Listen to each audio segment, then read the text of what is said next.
characterized the phrase the song we just heard, Micah 6:8, is one of the most quoted Old Testament verses that you find. What does the Lord require of you but to do justice, and to love kindness, and to walk humbly with your God? A little background on Micah. This is, the northern kingdom had been wiped out by Assyria. Assyria is on the front porch of the southern kingdom of Judah. And he's feeling like, people, you have screwed up big time. And Assyria's going to do you in just like they did with the other countries. And so he's trying to get them one last time, come back to be faithful to God. But they had observed many of the pagan practices, their rituals, even though the Torah taught them how to do sacrifices properly. Their sacrifices were empty of heart. And so you'll hear in this, what can we do? But it's remembrance, the God of Israel, the God we worship. We cannot buy his love. He freely gives it.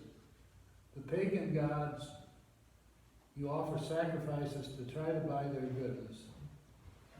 Even as bad, awful things as some of them used to sacrifice the eldest child. Just awful.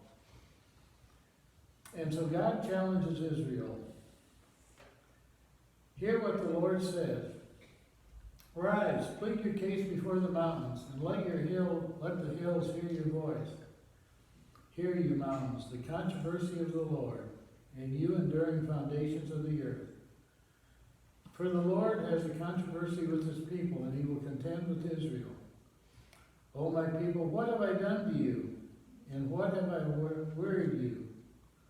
Answer me, for I brought you up from the land of Egypt, and redeemed you from the house of slavery. And I sent before you Moses, Aaron, and Miriam is Aaron's sister, it says in Exodus. O my people, remember what King Balak of Moab devised, and what Balaam, son of Beor, answered him. And this is a fun story from back in the book of Numbers, where Balaam is a prophet, and King Balak sends for him to put a curse on the Israelites. And he's reluctant to do that. God says, no, you're not going to do that. And he finally disobeys God, and he rides a donkey, and the donkey sees an angel. And after beating the donkey 3 times, the donkey gets the power to speak. So if you can imagine a speaking donkey, it's kind of a fun story. And what happened from Shittim to Gilgal, that you may know the saving acts of the Lord. Now this is what God requires. With what shall I come before the Lord and bow myself before God on high? Shall I come before him with burnt offerings, with calves a year old? Will the Lord be pleased with thousands of rams and 10,000s of rivers of oil?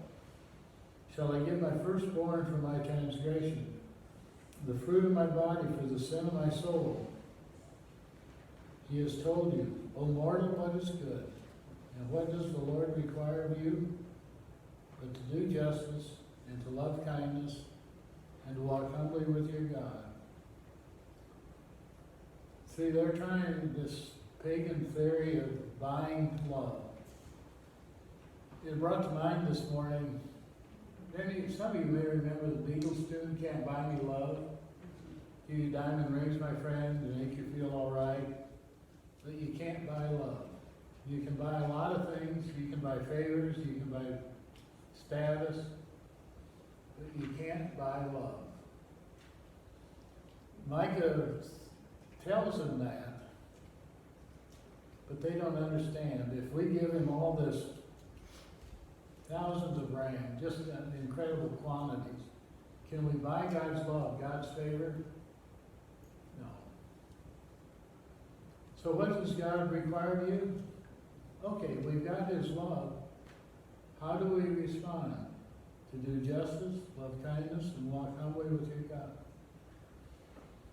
And it's amazing how often they leave off that last part of the phrase. But to do justice and to love kindness.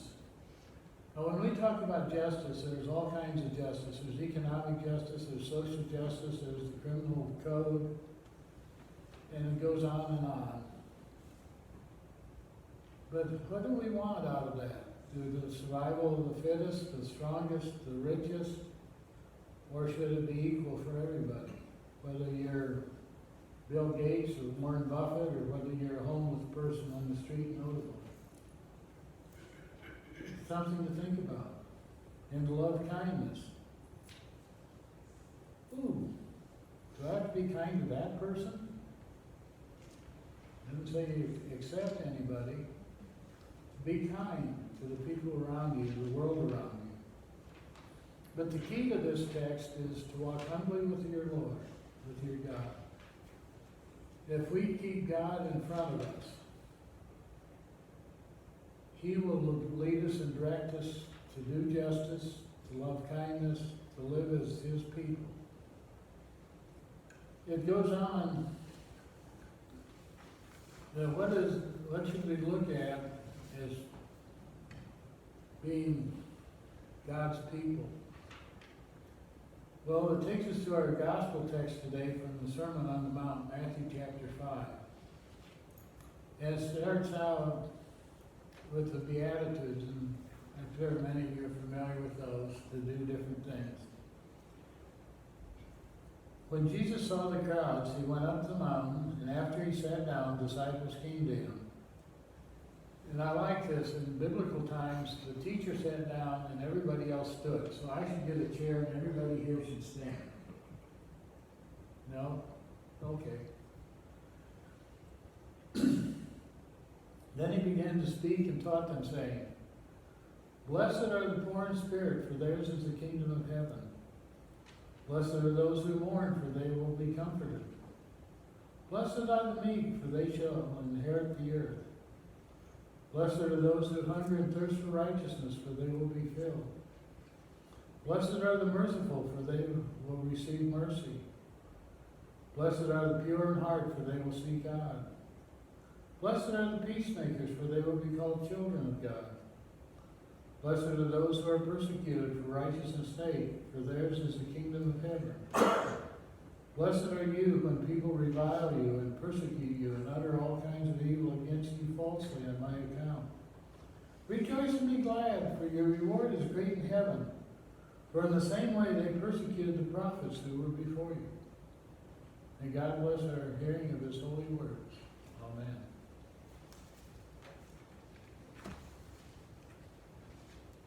Depending on what translation you're reading on the Beatitudes, now this came from the New Revised, blessed are the poor, blessed are those, using the term blessed.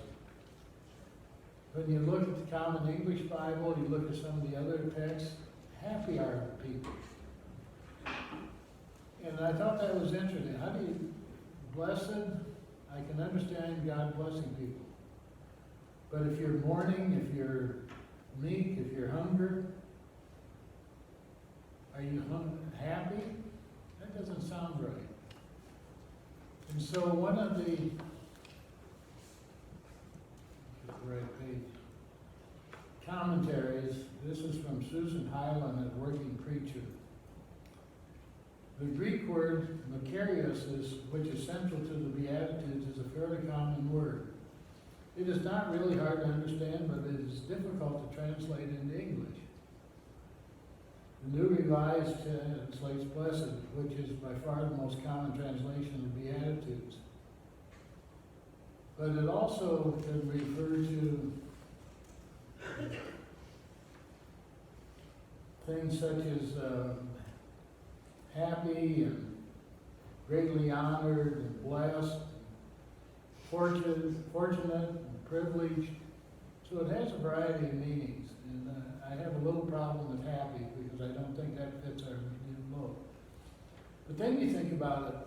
Blessed are the poor in spirit. Blessed are those who mourn. Blessed Wait a minute, these are people that are not doing well. Well, that's them over there, that's not me. Wait a minute. Maybe it is. As I was reflecting on this morning,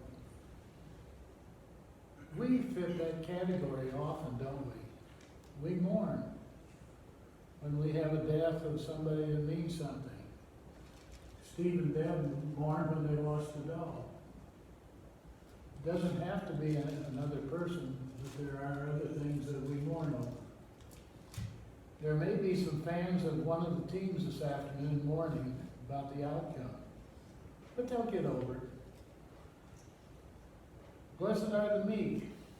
Aren't there times when we just want to shy away? Just let somebody else be out in front.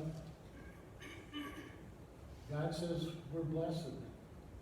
Isn't that good to know? Or blessed are the merciful. Somebody has been nice to us. They've given us mercy. We are being blessed. Sometimes we don't even realize when we're blessed by others until after we think about it. And, oh, that was neat. That was pretty special. Blessed are the poor in spirit. Aren't there days when we just, whatever happened in the world, or just something, whether it's at home or out in the world or in the neighborhood, we're just not in a good mood. And we have to remember that we are still blessed. That we are blessed because God sent His Son into the world, not to condemn the world, but to save the world. And so the burden of our cares, we can take to the cross, to know that He will listen to us, He will hear our faintest cry, and He will answer by and by. I was trying to think, I heard a song this morning by 10cc from back in the early, middle 70s. And it had a love title. Now I can't think of what it is. I'm sorry. But again, it's that idea that you can't buy love, but you can receive it. You can share it. You can give it to your friend, your neighbor, your spouse, your children, whoever. That we are blessed even when we don't realize it. And I think as we look at the Beatitudes, blessed I think is a better fit than happy. And at times to remember that we are blessed, even in the darkest of times. And for that we can thank God for His love. In His name we pray.